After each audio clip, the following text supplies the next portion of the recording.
Hey everyone, welcome to Sharda Cook. Today we are making mint cooler. It is a very refreshing summer drink. It is a desi sharbat, so it is very interesting. So let's begin. So we are going to start by taking the mint leaves. Next here we have just soaked the half teaspoon of fennel seeds in water for about 2 hours.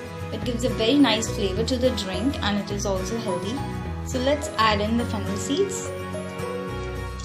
Next we are going to add in 2 to 3 teaspoons of sugar. Next is 2 teaspoons of lemon juice. To this we are adding 1 glass of water and some ice. Now let's blend it. Now let's strain it.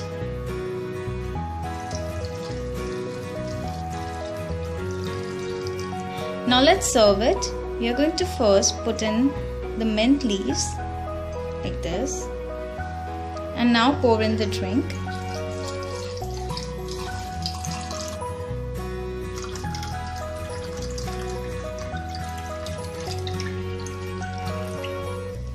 So there you go, our mint cooler is ready. It tastes all minty and so refreshing. Do try it and let us know how does it comes out. If you like this video, do thumbs up and subscribe. Thank you so much for watching. Bye bye.